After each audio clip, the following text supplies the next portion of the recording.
Logan has notes from Florida State football practice. And you have spaghetti. And I've got spaghetti.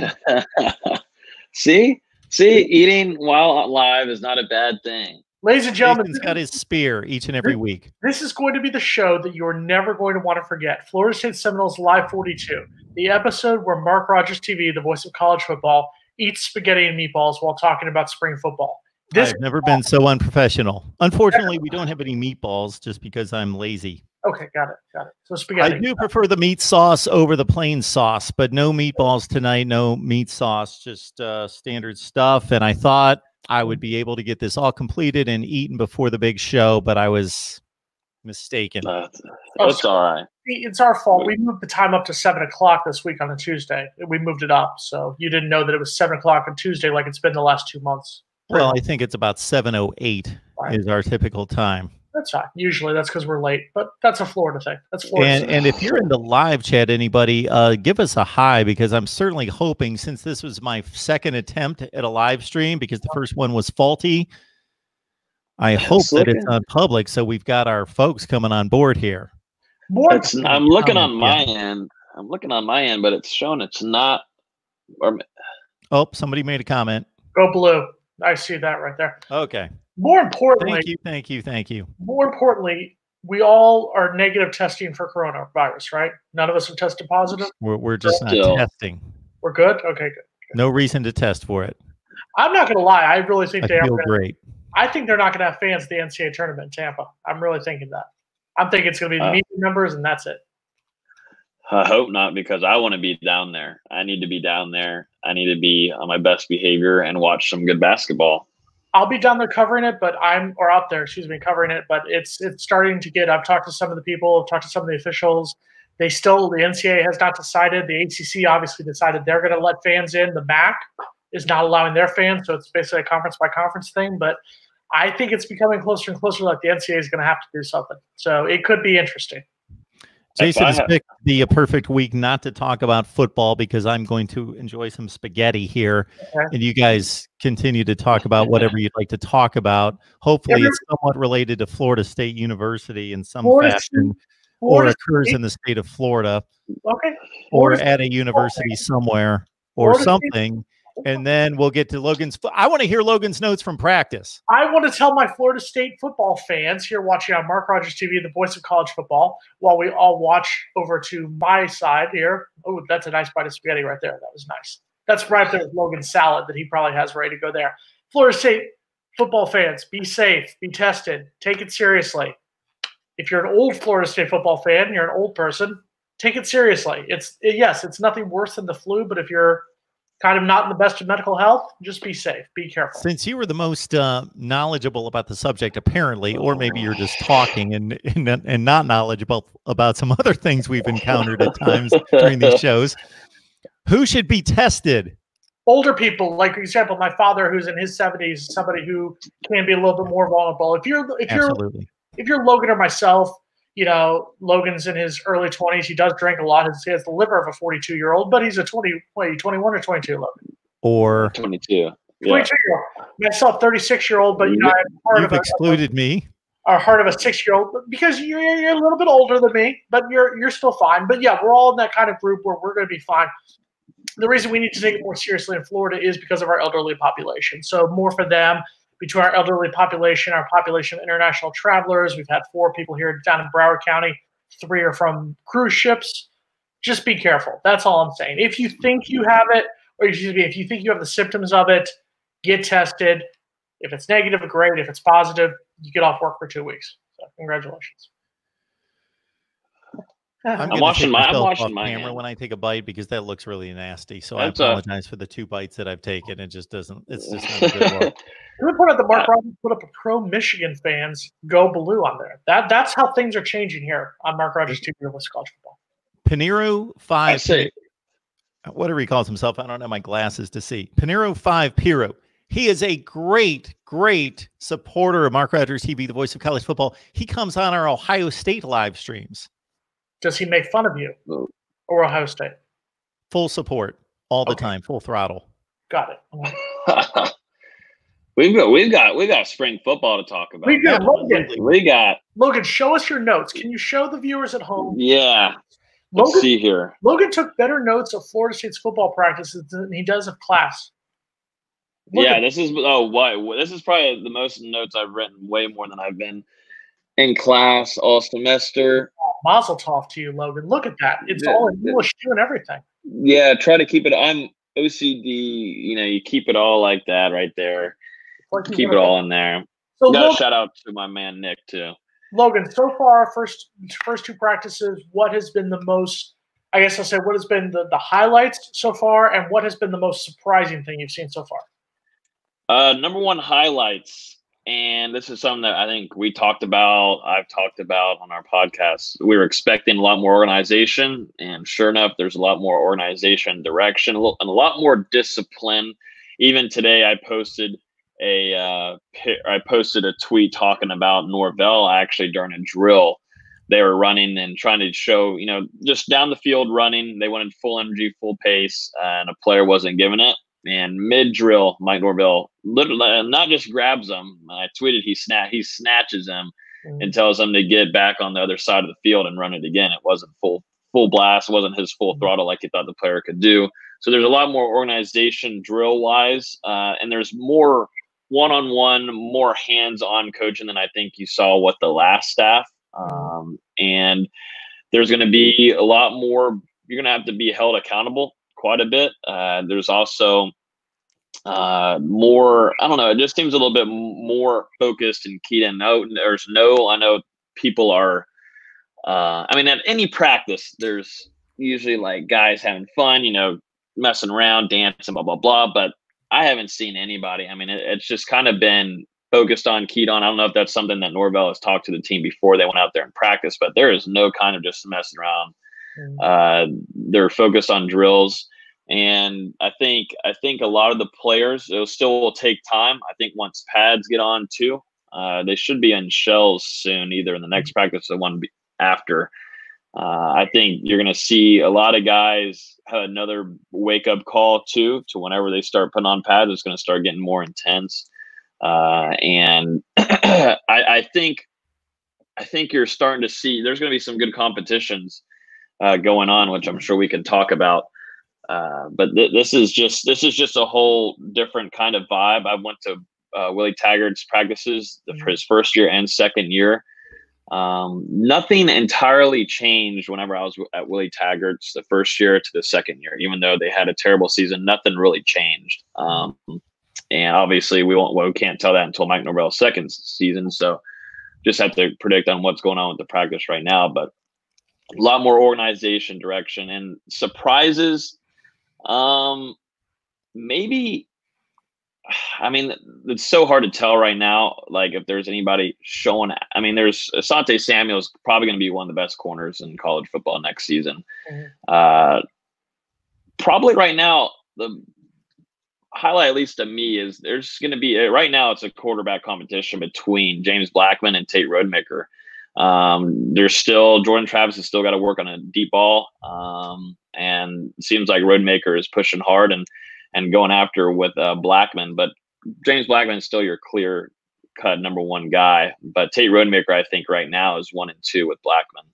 I'm going to take charge of this for one moment to let Mark let his food digest. We saw him just wolfing that spaghetti down there. You can see it on the corner here. I ate about 10% of what I'd like to eat, but I am dedicated to my channel. I'm dedicated to the show, and I'm back to being a professional. I'm here, and I'm focused, and I'm with you. As the number 2, you've called him the lefty before. You can call him the lefty on this one. Go take a few more bites. I'm going to ask Logan another question. Logan, we talked about this last week when we talked about players that we wanted to see, and one of the names we mentioned was Akeem Dent, defensive back from down here. He is not going to be participating in spring drills. He has the injury.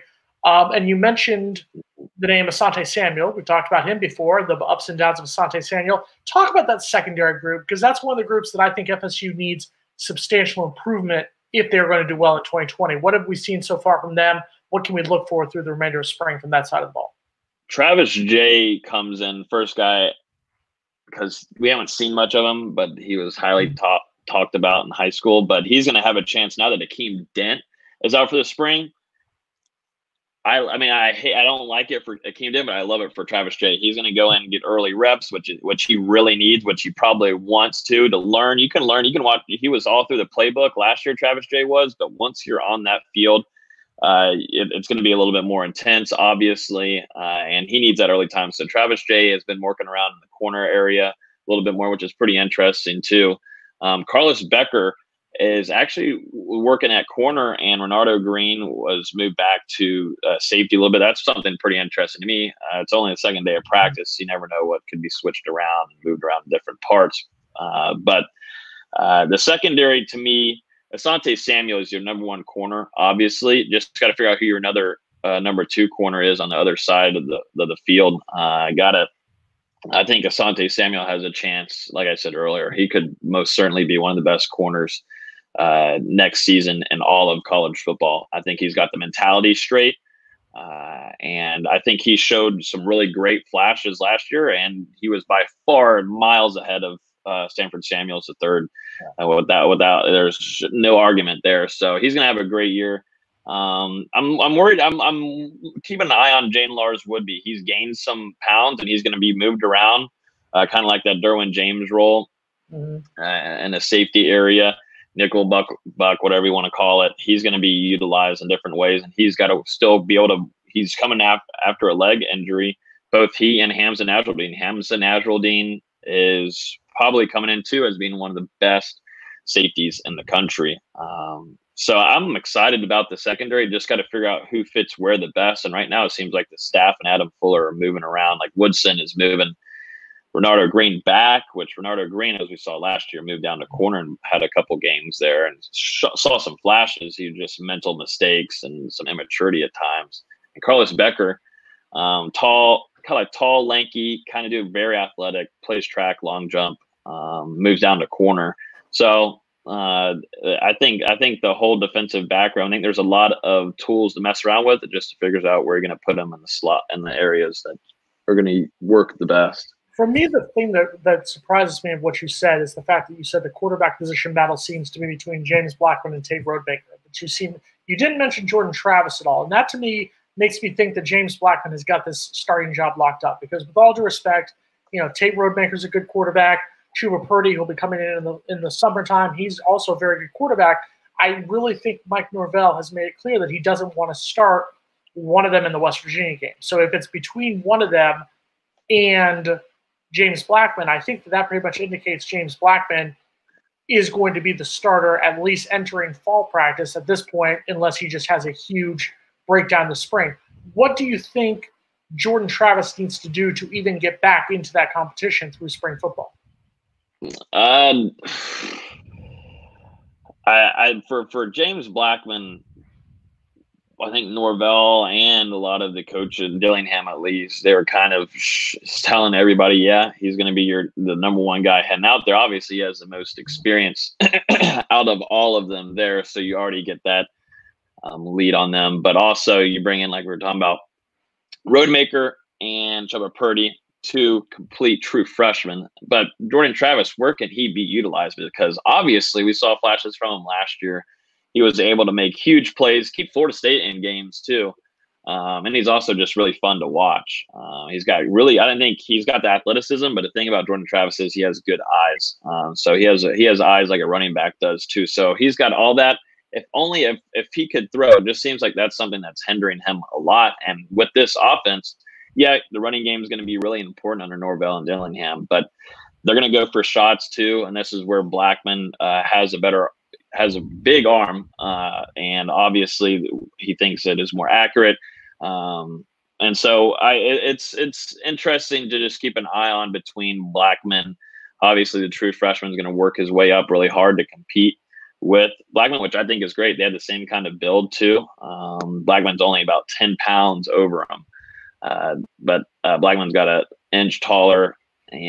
But Jordan Travis for sure would have fit way better in Kendall Briles and Taggart's offense. But now Blackman's back to what he was recruited for, was playing pro style. And you know what I like? I really do like having Blackman because they're going to run kind of the quick tempo. It's not going to be insanely fast as Kendall Briles, but I like Blackman as being kind of like that manager, because we saw it multiple times and it worked well with them. If it can just be slowed down and he can work on his maturity and his head, that's the thing that's been killing him to really finish off the half of the season last year. It's just mental things, and mental things that really screwed him up. Because everybody knows he's a leader. Everybody gets that in Tallahassee. We know that. Everybody does. The team knows it. But he's got to show more maturity in his head, and I think he can. And I think Norvell is a better person to talk to him sit him down and talk to him about that than maybe Taggart could, and Brile. I think Norvell, he could hype me up. He could get me mentally ready to go fill up a cup, and I feel like I could do this more successfully under him than Willie Taggart. I mean, I know that you've taken multiple shots. Let's not forget that James Blackman's first season was under the failure of Jimbo Fisher, but we're not going to that one for a moment there. But no, I do agree with you to the point. I'm a little disappointed because I was a fan of Jordan Travis. I've mentioned before, in a perfect world, you could see him almost in, and I hate to use this analogy because it's comparing him to a hated rival, but almost like Florida in 2006, how they would have Chris Leak. Then you had Tebow come in as a freshman, kind of run the ball, kind of do the little, different stuff, just be a different element. I think you have that potential if you have James Blackman, when James Blackman is playing his best, and Jordan Travis, who could do that. But I haven't seen it yet. I need Jordan Travis to be able to throw the ball more. I'm a little concerned that at the moment that he's not going to get that chance. Yeah, and now we turn things back over to Mark Rogers TV, who's done with his video. Oh, hey, I get to talk. Good having you. Good. Thanks for joining us, Mark Rogers. How's it going, man? I'm here. I've listened to every word. It's just been the insight has been phenomenal. The notes from Logan at practice just doesn't get any better. I get comments every day from people when I see the comments in the comment section to these live streams, and then people comment to the videos afterwards, just hailing you too, and the tremendous you're insight and analysis you guys bring every week. You're putting up a comment right now of Doug, who's using a certain 4-letter word in the last line, but we're just gonna let it go. Right there, Doug. Did he? Yeah. So this is Yep. Meaning great. Having a certain word for a football team that starts with an F.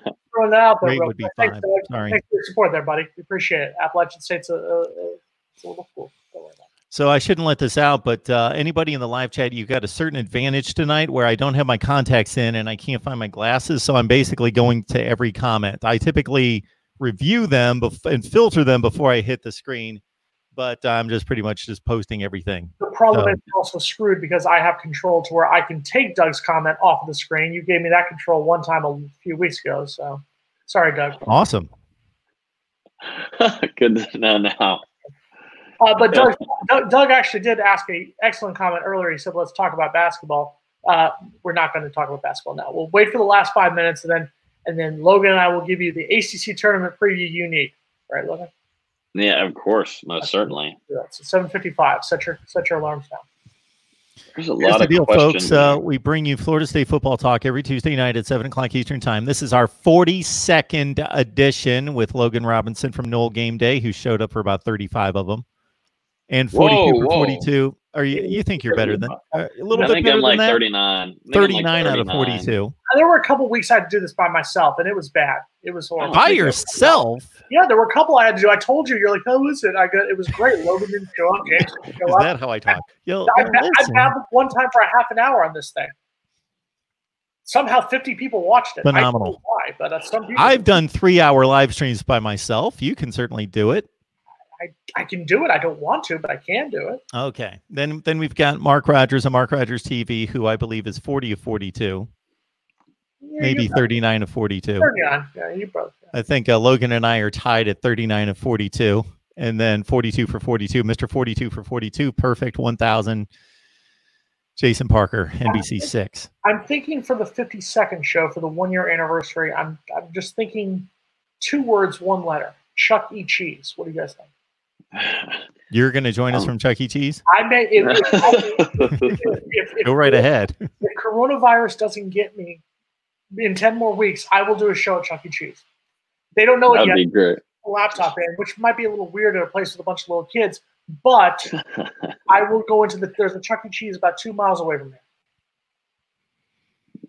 No? I don't know. I don't think I'm gonna have to pass on it. You can go to your Chuck E. Cheese. I'll drink a beer. You can drink a beer for me. Mark, what are you gonna do? My trips to Chuck E. Cheese stopped about 10 or 12 years ago. That's when the kids hit about 10. That was about it. Chuck E. Cheese, we have 2 people in my department who have young kids. I want to throw them birthday parties at Chuck E. Cheese so that I can act like a 5-year-old. I love Chuck E. Cheese. I can shoot hoops at Chuck E. Cheese all night. You'd probably kick my butt. I'd beat you in skee ball. Dominated skee ball.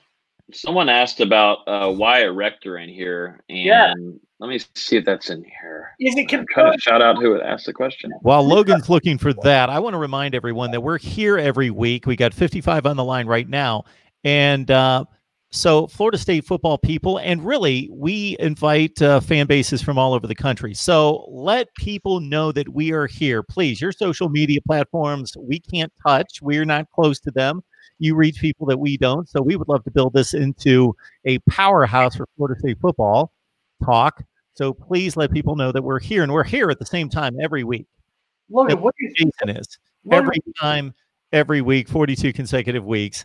And Logan and I, we hit it about 95% of the time. But we're here. Somebody's here every Tuesday night at 7 o'clock Eastern time. So please join us and get other people in here to join us. Are you done with the promotion? Are you done with the sponsorship? Hey, are you done with it? People have to put up with the 2% of promotion to put up with the 98% of content. I'm here to ask Logan Robinson from Nole Game Day about the move, Wyatt Rector moving to play tight end, beefing up in size, and what he thinks. You're sitting here trying to sell your stuff. Logan's going to sell your like button later.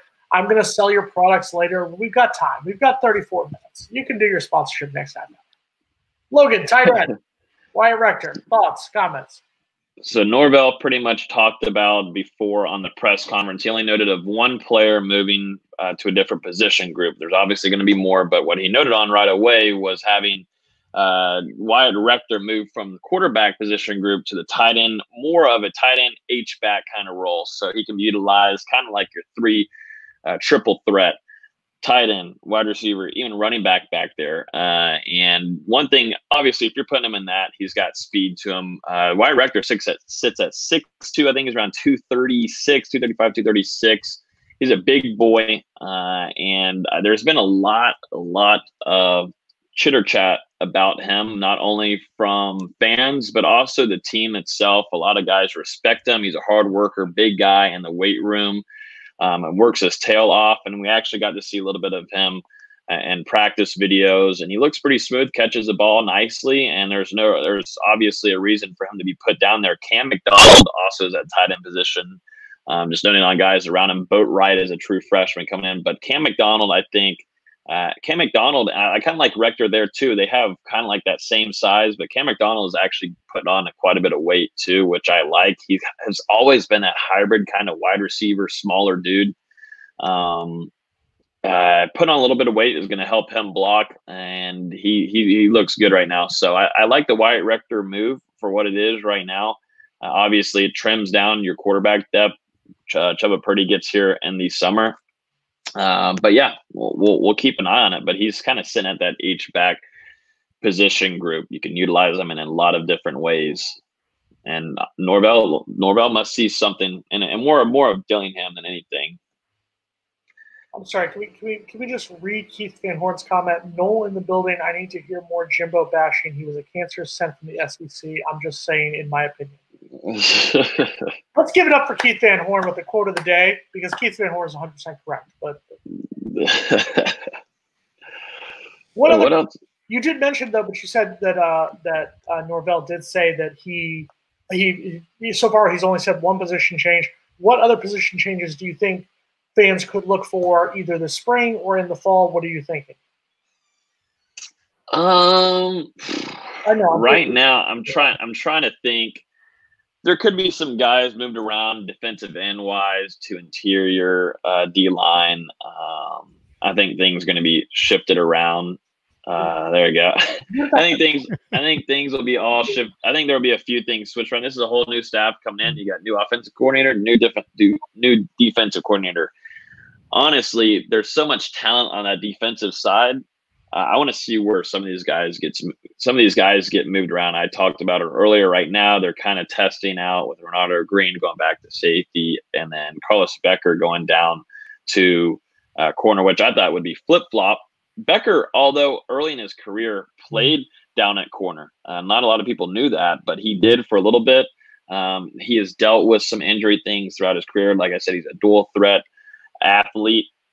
He runs track, long jump, very athletic. But anyways, we'll see if there's any kind of position. And once you have more people coming in during the summer too, once you get the rest of your class in, I think there might be some. But right now, unless we see anything or hear anything, it's pretty straightforward. The one promotion that maybe Jason can get behind is that we have cut positional previews on Florida State for every position. All the offense is released. The defense is coming. So folks dive into those videos again. Jason and myself sitting down. Logan, of course, had too many important things to do. He couldn't join us. But we had Big Game James Coleman for the offensive previews. And then we had Jason and myself run down all the positions for Florida State, including special teams. Logan, what were you doing on videos? It was a Saturday at noon. Logan was busy drunk at Alligator Point or something. That's what it was. I wish. I most certainly wish that was the case. I wish it was too. We got a question from Rob Kraus coming in for you too about the running back position. Yeah, Corbin is a name that a lot of FSU fans have gotten behind. He obviously transfers in from Texas A&M. He's a native of the state of Florida, whatnot. I hope he gets a waiver. I'm concerned after the way the Jordan Travis situation played out, where Jordan Travis moved closer to home from Louisville and still basically had to wait until about a few weeks before kickoff before we even knew what was going to happen. So I'm not holding out hope. If I'm a betting man, I'm not going to bet that he gets the waiver. But at this point, nothing the NCAA does surprises me. So yeah. Supposedly, he's hoping that since he's closer to home, he might get a chance to get in there and maybe get his waiver. But yeah, that running back position group, at least right now for the spring, when that summer hits, it's going to be a whole grenade of competition coming in. Damian Webb, Corey Wren, these two, I wouldn't even count them out as being a really good competitor with Kalen LeBourne. I do think Kalen LeBourne is, of course, your number one guy, but I like competition. I like a lot of good competition. I guess I go back to whenever Jameis Winston and Coker were going at it. That created a great buzz around that team as a whole. But right now, if Corbin is not able to get his waiver, you got to look at, I'm thinking maybe a Damian Webb. He's already got experience, but Damian Webb really competes and can take that number 2 spot behind Kalen LeBourne. Corey Wren is one of the fastest recruits in the country coming in. And obviously you have walk-on Deontay Sheffield. You have Ward too, that played in the bowl game. Mm-hmm. So I think there's going to be, I don't think right now it is a huge running back competition until if Corbin would have gotten his waiver, I think it'd be 1 and 2 with LeBourne.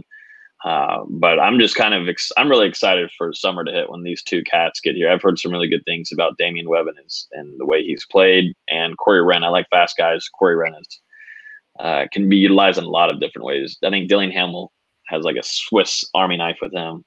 I'm sorry. Did you say a grenade of competition? I don't know, like just boom. It's blown up. I'm not judging. I just want to make sure I copied that down. A grenade of competition. Just a grenade. It's just gonna be like boom. You just got to toss it over there on the practice fields. I'll be using that against you at some point during the course. Mr. G14 classified supporting the voice of college football. Then Eli comes back to ask, I would not know. Is there a voice of college basketball? Jason Parker. Jason Parker, the voice of college basketball. I just want to see if my dog will win this bracket again. He won the Super Bowl pool. I want to see if he'll win this one. Eli keeps reminding us, was it who was that? No. Doug Arby the Appalachian State fan that spring football is meaningless. It doesn't mean anything until they actually play. Okay, Doug, we appreciate your contribution. Hang on, Jason, I'll let you go. Just let me jump on this first. So we appreciate your contribution, Doug, because Doug joins us on these live streams all the time and is a great supporter of the channel. But Doug, you understand the concept of practice. No, we understand, unless you're Allen Iverson, Jason's favorite of all time. All time. That see, yes, nothing does count until they actually play the first game on the schedule in August or September, but they have to prepare for that. So it's important how you prepare that you're ready to play an opponent. But it's also the same thing that nobody gave, really, let's be honest with each other, nobody really gave a damn about spring football before the advent of the social medias, the Twitters, the Instagram, the Facebook, where it was out there so much, where you had everything. Like, you looked at, sites like War Chant, sites like No Game Day, everything are tweeting videos, live stuff from practice. You can be there. You're involved in it 24/7. Now it's always around, as opposed to back in the 90s where it was basically, shown on TV stations in Tallahassee, and that's it. I mean, essentially, you'd have maybe a couple of write-ups once or twice a season in the Miami Herald or the Orlando Sentinel, Tampa Tribune or whatnot, and that was it. Nicholas Huertas, you need to stop talking. Chuck E. Cheese is amazing. The worst. It's the best ever. But the point I'm trying to they sell beer there now, for God's sakes. Adults, it's where kids can be a kid and adults can have a beer. But that's where it comes from, and that's where. But I will say this: I even said this during the Willie Taggart spring games, during the Jimbo Fisher spring games. No, it doesn't mean a damn thing, because everything can change from the spring until fall practice. It's great to talk about it. It's great for us to talk about it. But yes, I'm sorry. I agree with Doug. It doesn't mean a damn thing. Pizza Hut's the best? No. Hungry Howie's, $5 pizzas at 3 in the morning when you're drunk? No. Come on. That's the best. Hungry Howie's. I don't think anybody's touting Chuck E. Cheese to have the best pizza. It's the experience. It's good pizza. If you've ever had their pizza, it's good pizza. Hungry Howie's is like the Kmart of pizza. You look at it, you think it's white trash, but then it's good when you're drunk. That is the Kmart. Too much? Too soon? Too soon? I hate Papa John's. I think Papa John's is the most overrated pizza. Oh my goodness, Papa John's is my favorite. Well, it's one of my 3 favorites. It's one of my 3 favorites, but it's up there. Hold on, we're going to take a timeout here from Florida State football to go through Mark Rogers' 3 favorite pizzas. So now Mark Rogers, the voice of college football's 3 favorite pizzas. Go. Okay, so again, if you're just talking chain pizza, Papa John's is the best. It is just my favorite by far. If we're talking chain pizza, chain restaurant pizza. Okay, there is a place in Akron, Ohio called Luigi's. They make tremendous, tremendous pizza. It's always been my favorite. Until one of my recent trips back to Ohio, we ordered some pizza from question mark. I don't know. I didn't pick up the pizza, but my son and I looked at each other at the same time and we're like, this pizza is fun. This might be the best pizza I've ever had. I have no idea the name of the place. So Mystery Pizza is my favorite, arguably, of all time. Okay, well, first of all, you're wrong. Papa John's is god-awful. The box tastes better than the pizza. What better chain pizza is there? Okay, I'm going to give it to you. Here's the top 3. Here's the top 3. And maybe this is just a thing because of somebody who went to college in a college town, but Hungry Howie's is the best. Hungry Howie's, if you've ever had Hungry Howie's pizza, flavored crust, great toppings, cheap, it's perfect, it's amazing. Is this a chain? Yes, Hungry Howie's. And that spans what, like 14 miles? No. I've never heard of it. They're in Michigan. They're in Arizona. They're in Florida. They're all over the place. You come to Florida, we'll get you Hungry Howie's pizza. That's number 1. Okay. Number 2 is a one you've heard of before, Marco's Pizza. Marco's Pizza is a solid pizza. It's been a long time. Marco's is good. It's coming down here more into the South. It's here in South Florida now, so I'm going to go with Marco's. Number 3, I'm going to go old school Pizza Hut. Eli is talking about right there. Pizza Hut is a solid. Pizza Hut is something you don't think about, and then you see it, and you're like, oh, Pizza Hut. Yeah, that's nice. So I grew up loving Pizza Hut, and I would say even up until about 10 years ago, I loved Pizza Hut. Yes, but I don't know what happened, maybe to my taste buds or what happened to Pizza Hut, but over the last like 10 years, it just has not been the same. 3 worst are Papa John's, Domino's, and Little Caesars. Those are the 3 worst? Those are the 3 worst. Domino's is tries. Domino's is but the pizzas are horrible. Little Caesars, it's just it It's just disgusting. But Papa John's is the worst. And I may have a little issue with their former owner's political leanings. That may be one of the reasons why I don't like it. But it's the worst. Papa John's. If my daughter were here, she would argue you to the hilt as well on Papa John's. She would be in my corner. Luckily, she's not here this week. We always go to Papa John's. She and I, if it's just the two of us, we're going to Papa John's. We like Papa John's enough to the point where we have to go like 20 minutes away, and there's not even a place for us to eat the Papa John's. We got to bring it all the way. There are so many more convenient. What is going on here? There's two of them. There's two of them around me. We're talking about pizza. Logan's got a damn cat walking across the screen. This show's gone off. You know what kind of pizza I like? What, Logan? You know what I like? I like whatever Emmett Rice is eating, gaining 18 pounds. He could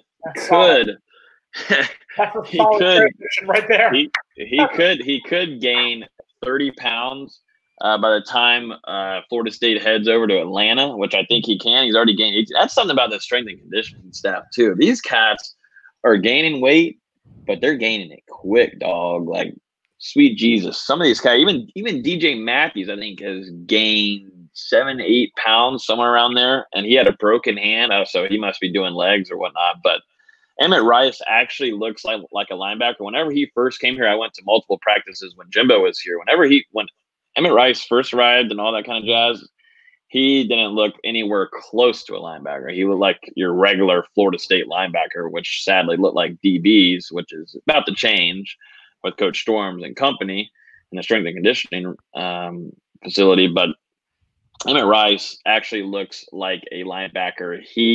Norvell really likes Emmett Rice. He's probably the number one player that he's talked about.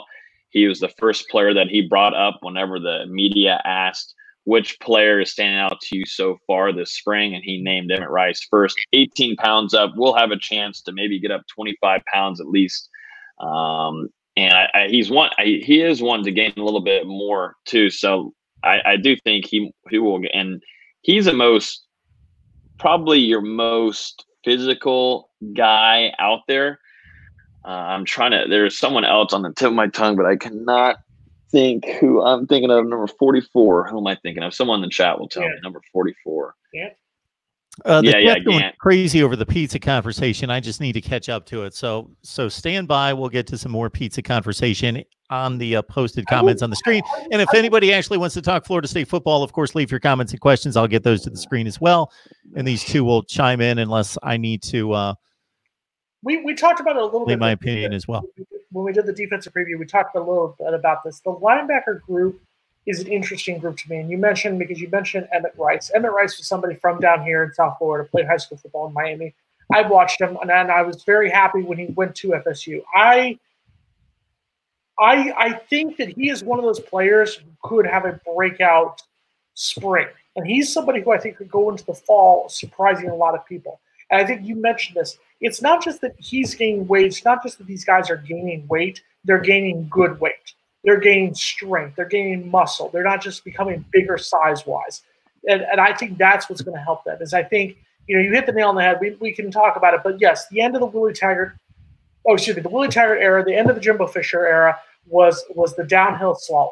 That was the time when, Jimbo didn't care and Willie had all his issues that was going on when he was the coach. So I think you finally have somebody who's committed to getting the job done. And then hopefully it happens. Terrell James, shout out, Papa John's does suck. But that's a big thing. And another shout out to DJ Matthews. You talk about DJ Matthews gaining nearly 10 pounds. That way he's going to fill out the uniform when he's fair catching punts. That's what I want to see more of. Well, and that's the thing. Helton, this one's probably the most surprising to me, which I don't have a problem with. People have asked me if this is good or bad. What is it? Keyshawn Helton has gained 20 pounds. It's ridiculous. I think most of it's going to be in the legs, but Keyshawn Helton gains 20 pounds, and he's he's a speedy guy, weapon on offense. Keyshawn Helton, if he can keep that speed, screw it, let him have it. That's good meat to have on for protection whenever you get nailed out there in midfield. Gets you some more protection on your arms and legs. But yeah, DJ Matthews, special teams is huge for Norvell. One of the best in the country at what they do, and they will change it year one. FSU special teams will be better in year one under Norvell, and DJ Matthews will be your starting punt returner too, and I guarantee it. Or Travis J. Don't sleep on Travis J as being special teams. I just want to point out to Mr. G14 Classified that the last time I had a Sbarro pizza was at LaGuardia Airport, and I was so sick on the flight back to South Florida. That's strange that you'd say that, Jason, because I had my last experience with Sbarro Pizza in a Charlotte or Atlanta airport just a few weeks ago, and it was atrocious. It was awful. Ugh. Now, Sbarro, though, I got to admit, I think we would all agree, and Logan, I hate to cut off your football analysis with this pizza discussion, because actually Logan was laying down some information, laying down some knowledge here, and this is the Florida State football show, and I try to keep it that way despite Jason's best efforts. But anyway, so I think we would all agree that there's quality pizza. Then there's like bad pizza that still tastes good. Like it's not good pizza, but we still like it. The greatest pizza I've ever had, and Logan, I'm going to say it. I want to see the smile on Logan's face. The greatest pizza I've ever had in Tallahassee was Momo's. Momo's Pizza is the greatest pizza. Because Momo's is it's the size. The size is as big as your head. It's the greatest pizza. I've had better pizza in New York.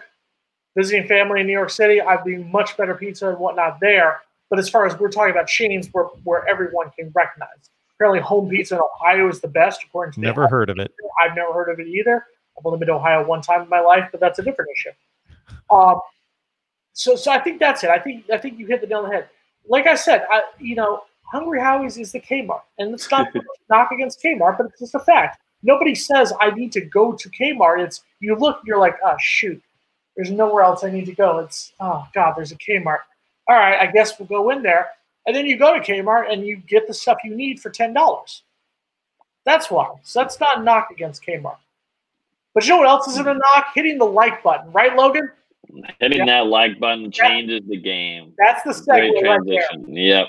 Another great transition into here from Jason Parker. Hit that like button right now. If you're not hitting, I haven't even looked and seen how many we have right now. 28 is actually not too terrible for what's going on here, talking about pizza. 28, let's get it to at least 40 by the time this is done. I think we can get to 50, but let's make sure we hit that like button. Get this out to more FSU fans that want to listen to FSU football and talk about spring football, which I think is extremely, extremely important, definitely for early enrollees. Do we want to talk about early enrollees that we're excited about, maybe that could have a chance to get some playing time this upcoming season? Mine probably need to see it right now. Offensive line, Zane Herring, time to get going, baby. I don't give a blank. I was about to say a word. I don't give a whatever the heck you are. Don't give an MF, whatever. If you're a true freshman coming in, you're coming from Madison County, you won state championships. I need you to go ahead and boot your butt up. Let's get out there. He is a big, big boy. Florida State wanted him, obviously. Coach Atkins and him, once Atkins got here, was obviously a quick priority to get in talks with him. It was practically a bell cow for that class coming in. He's an early enrollee, which helps a lot. And which position group out of them all really needs to help the most is offensive line. So a true freshman, I'm thinking here. Also, don't sleep on Josh Griffiths. I think he's got a chip on his shoulder. I think people are pissing him off, and I hope they keep on pissing him off, because I think he might have a showing to tell. I think he might move up. I don't know if he'll have playing time this upcoming year, but I think he might have a pretty decent spring. There's some good things coming out of him from the first two practices. So I think he's in tunnel vision mode, which is good. You know what else is a bad pizza? CC's. CC's pizza. Ugh. That's a bad pizza. Yeah, it's as bad. I agree. But I'm gonna go on this freshman that's walking out. I do want to see Brian Robinson. I want to see at wide receiver what he can do. And we've talked about this before. We've talked about this in previous weeks. I want to see if he can be enough of a threat to keep teams from double teaming Tamarian Terry. Obviously, he's going to be the go-to guy at the wide receiver position. So I think if there can be another receiver in there to take some of the pressure off, to basically at least alleviate some of that pressure and allow and force defenses to have to go one-on-one with Tamarian Terry, I think the FSU passing game could do amazing things. was coming. Yeah, most certainly. I'm liking what we're seeing so far from out there, the Dunlap practice facility. I like the more organization. The players are coming out and talking about. Blackman said that the last staff, you know, it was kind of fine with screwing up and having bad throws and all that kind of stuff. But he wasn't being held accountable in a lot of ways, and he thinks that really hurt him. And obviously, he wants to be dialed in under Norvell. He wants to get that starting spot, and he feels like under this team, and Asante said it today in a practice interview, that there's quite a bit more discipline that's going on. And this team has needed discipline for so long. They don't just need discipline. They need hard discipline. If you're coming to FSU, majority of your players are coming from South Florida. Carlos Williams, James Wilder said it straight to my face multiple times. If you're getting South Florida dogs, you've got to get your discipline up there, because it just doesn't work. That's how Jimbo was able to be successful in his first couple of years until he did. That's hilarious to me, because James Wilder's from Tampa. Carlos Williams is from Davenport, which is in Polk County, which I'm pretty sure. Wait, let me check real quick. Yeah, neither one of those are in South Florida.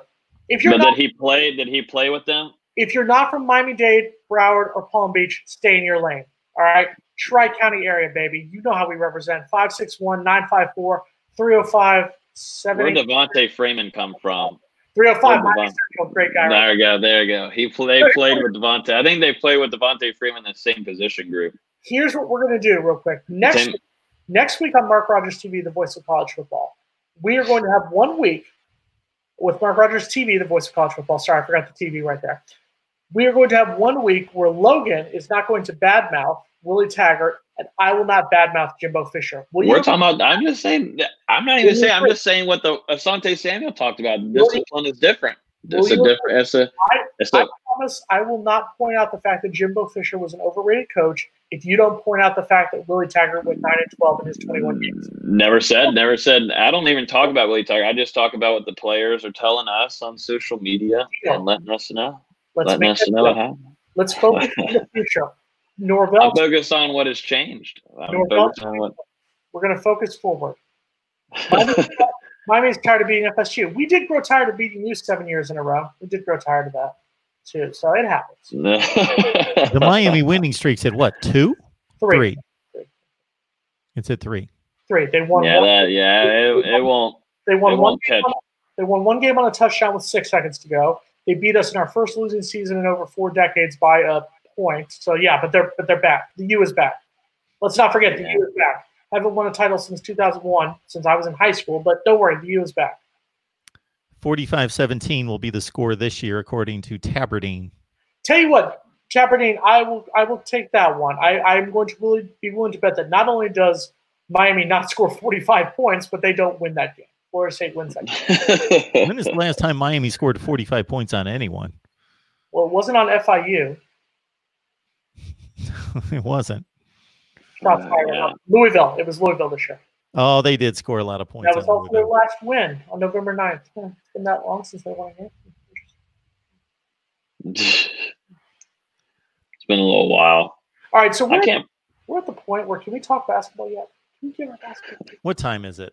7:52. I got 3 more minutes.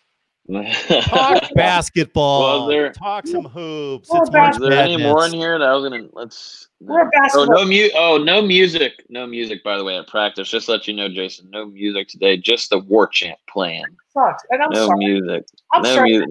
No getting hanging out, drinking water, having fun. I get it, and I get it. And I understand that there's people who are like, oh, you got to be the discipline.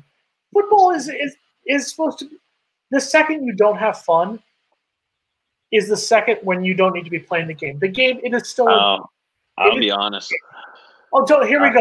At Childs High School, we never played. We were all about football. I didn't have a lot of fun when I was out in 115-degree heat, having to run and go through drills and annihilate each other in practice. But you know what? It worked out whenever we played. It worked out on Friday nights. Let me get the violin out to talk about your great moments. Ooh, I've got one. Hold up. Childs High School team.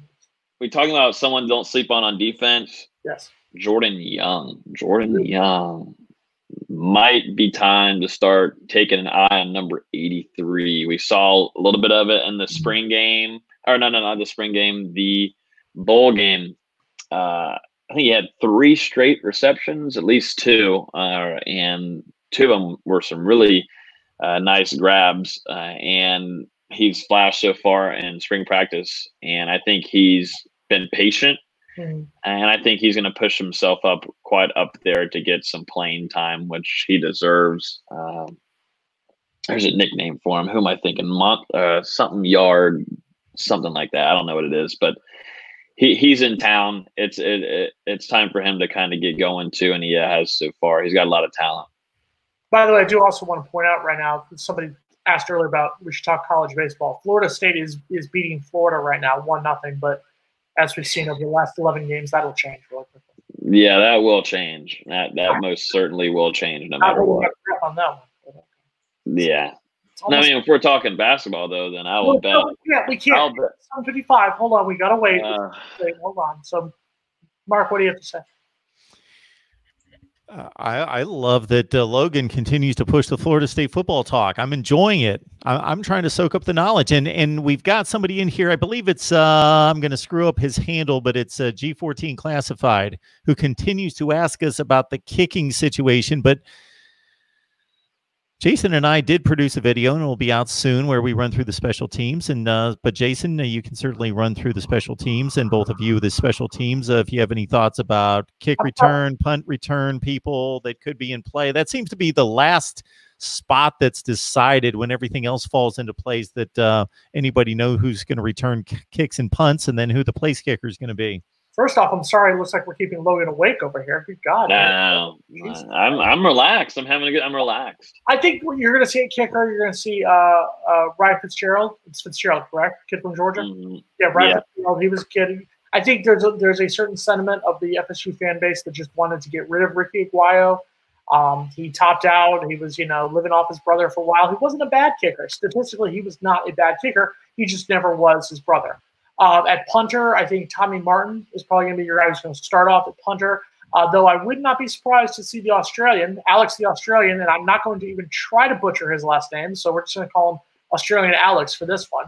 I think Tommy Martin is right now going to start, but I would not be surprised to see this gentleman coming in and punting but before the West Virginia game. As far as returners, I mean, honest to God, it doesn't matter who you put back there. You just can't have them fair catch it. And I went on a little bit of a spiel about this during our preview special that Mark will be putting out soon. 5 yards is better than nothing. 7 yards is better than nothing. There were plenty of games where I would be there and you'd watch him, and there was nobody within 10 yards of DJ Matthews. And I'm not just trying to call him out, but that was the fact, was that most of the times it was him, and he'd fair catch it. You have to try. You have to play football. I understand the position game. I understand you don't want to risk turning the ball over, but there has to be something. You have to let them play football. Give me Travis J back there. I want Travis J back there, please. Can I get a little bit of? He's the next. I'm telling you, he's the closest to one of my favorite former players, Greg G5, baby. He's about as close as it's going to be since we've had Greg Reed on campus as a corner. As entertaining and as physical. Travis J is the next G5 that is going to be on campus. And he also can play offensively too. That's why I think he can also do some punt return. And if he does punt return, then I'm calling him G5 for the rest of his career. And then in 3 years he'll be kicked off and he'll finish his career at Austin State. Not happening. I'm not going to say. I mean, the first year he didn't play, but things are kind of going in motion here for me. I mean, let's go and get the first year out of the way, and then we'll keep you, and you're good to go. And now for the final 3 minutes here on Mark Rogers TV, the voice of college football. We're going to hijack this show from Mark Rogers TV, the voice of college football, and talk about the voice of college basketball, because we are a basketball school now. That actually happened in minute 1 that the show was hijacked. Now we're officially announcing our hijacking here. So, Logan, can Florida State, they enter the week as number 4 ranked team in the country. They won the ACC regular season for the first time. Number 1 seed in the ACC tournament. I'm not going to lie. I'm concerned about either playing Miami or Clemson. You either play your rival or the last team to beat you. That concerns me, followed by playing Duke. I don't think Florida State wins in Greensboro. I don't think they win the title. But here's my question. Can Florida State pull out a number 1 seed for the first time in program history? If they win that ACC tournament, then I think they will. And the thing with Leonard Hamilton, what he's been able to do, he deserves so much credit for it. And the way, if it works out, their side of the bracket is way better. They'll probably end up, if they do make it all the way in the championship, they'll most likely be playing a Louisville team. I don't really know if I have the bracket on here. Virginia's a hot team, though. Virginia is a very hot team at the moment. That is, I would be nervous about if you were an FSU fan once we get into March Madness. But Florida State has a chance. If they want to get a #1 seed, they have to be able to go through and win all their games in the ACC tournament. I do want to give Mark a shout out. He moved the FSU helmet up in the final minute of the show. It's literally been we noticed that 59 minutes to it. Just moved the FSU helmet up. I do think Florida State can get the #1 seed, but I think they have to play on Saturday. I think if they make it to the ACC championship game, win or lose, I think that will do enough to get them a #1 seed. I think it would obviously help if they win it. But I do want to give a shout out to the ACC. Not only did they screw FSU out of the fact that, yes, shout out to Leonard Hamilton, Coach of the Year, but you had two guys who made second team. So let's recap. Florida State won the conference, had the best record in the conference, and the best they had was Trent Forrest making the all-conference second team. Duke finishes fourth. They have the Player of the Year, Defensive Player of the Year, Rookie of the Year, and I believe it's 2 players in the first team. Yeah, great conference, ACC. Yeah, they're hilarious. I mean, the ACC loves to embarrass themselves in all different kinds of ways, and even we can go into how they don't have it. They weren't able to get their TV program switched around and get their contract signed. So whenever they launched their beautiful ACC network that everybody can see the games, but that's a whole different discussion. I mean, they're just a joke. And the refs being the FSU versus Clemson game, that was just kind of a clown show to really showcase the ACC and the refs and who they hire. But Florida State, don't have to worry about it right now. Florida State is a #4 friggin' team in the country. It's starting to get hot. As Devin Vassell gets hot in this ACC tournament, it's time to clip some more netting in Greensboro. Tune in next week on Mark Rogers TV with the voice of college football when we piss off our host even more and talk about the NCAA tournament and whether I will be the only person in Amalie Arena who's not affiliated with the Florida State basketball team right now. We could talk about like the women's NCAA tournament next week. But shout out to Sue Semmer. I'll make it into the ACC championship game for the women. Shout out to Sue. Great coach. Okay, even though I never use this term, I'm going to follow up Jason's shout out with a shout out of my own. I don't use that term, shout out. But anyway, Broken E36, thank you so much for the contribution to the super chat. I'm going to do some math here. Got 18,000 subscribers. Let's see if we take in all the channels, more like 22,000 subscribers. Each give me $1 a month. $1 a month, 22,000. I think I can maybe do this full time. Let's do that.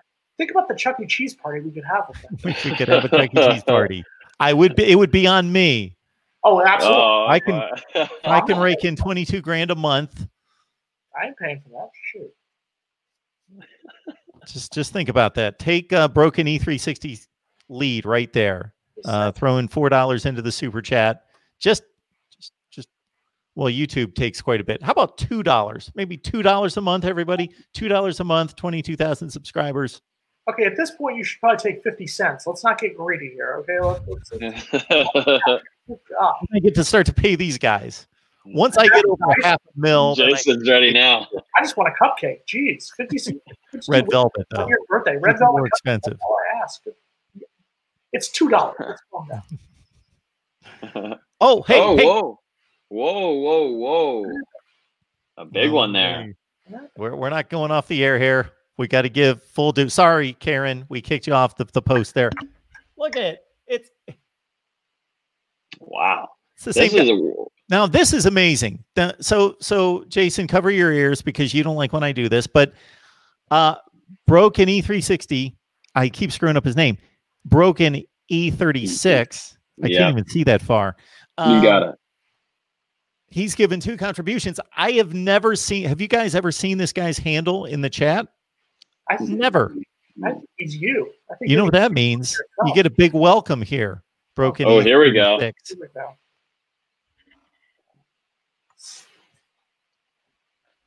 Welcome to Mark Rogers TV, the voice of college football. Would love to know who you root for, how long you've been watching. And we need to fix the car that's most certainly nailed there in the front. What that happened? thing has been hit in a profile picture there. It has been hit a few times. I hate the Gators. Boy. I want to save on some of that super chat money and fix a fender or two. Exactly. But that's okay. We appreciate it. I also put up that Tate Burdine says that Miami beats Clemson 42-28. They don't play, dumbass. They don't play. No, that's an ACC championship game prediction that he leaves here just constantly. Yeah.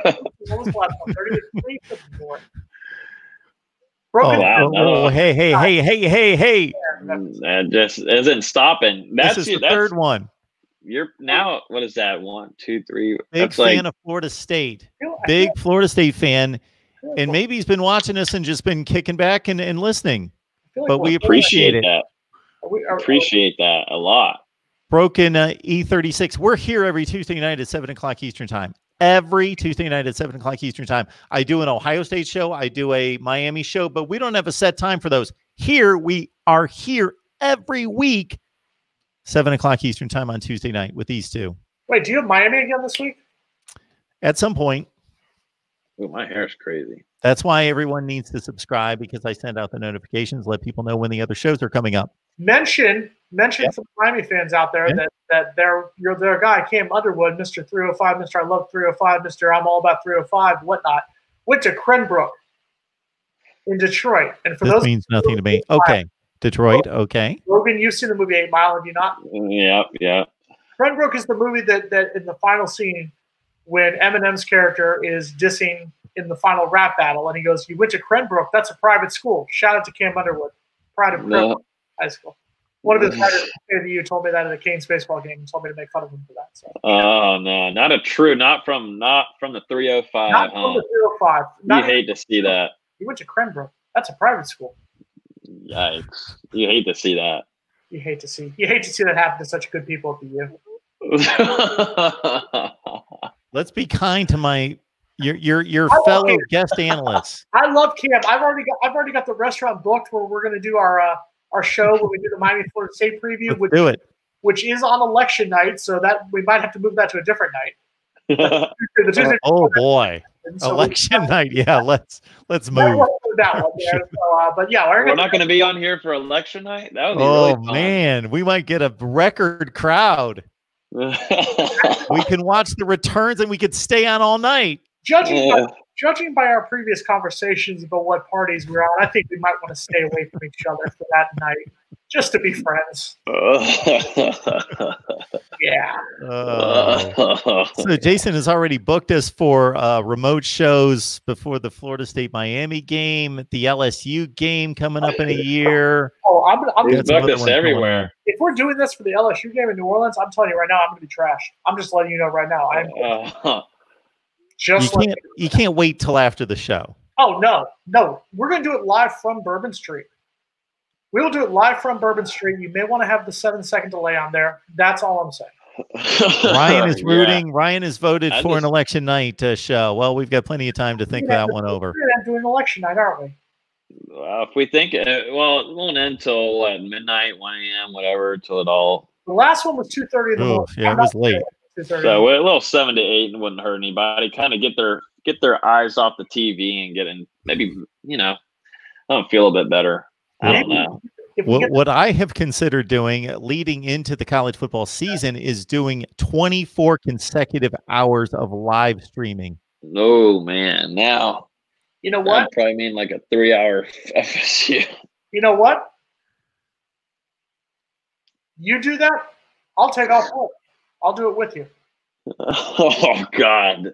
I want to see if y'all would last. Jason, you assume that I want you on here for 24 straight hours. I don't know if y'all would be able to last together for more than an hour and a half. Anyways, 2 hours is a long time. We've been at 64 minutes. We're fine.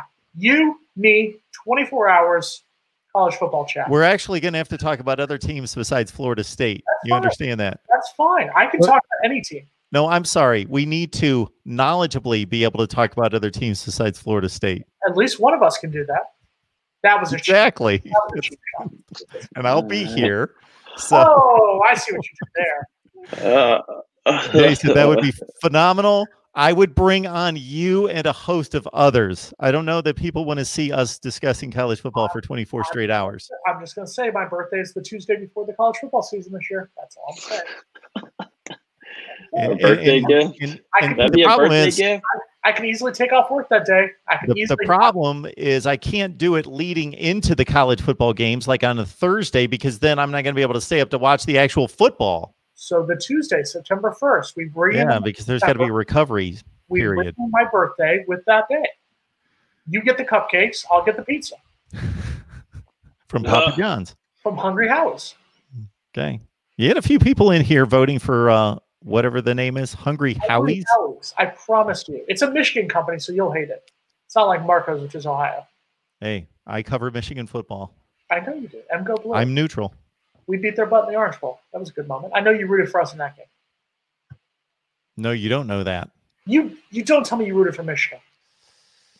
I'm not going to divulge my rooting interests and my strategy when it comes to rooting, because it would kind of ruin my channel to a certain extent.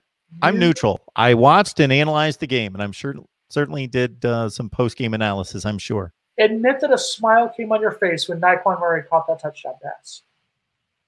A smile came on your face. I will divulge my rooting interests and my rooting approach with the two of you off camera if you promise not to tell anyone. You got it. Bye, guys. See you next week. All right. And we have no other shows tonight, so I'm done as well. So watch the videos. And, of course, we got Jason and myself breaking down all the Florida State positions, so please check out those videos. 24-hour broadcast, September 1st. Get ready. Remember to love.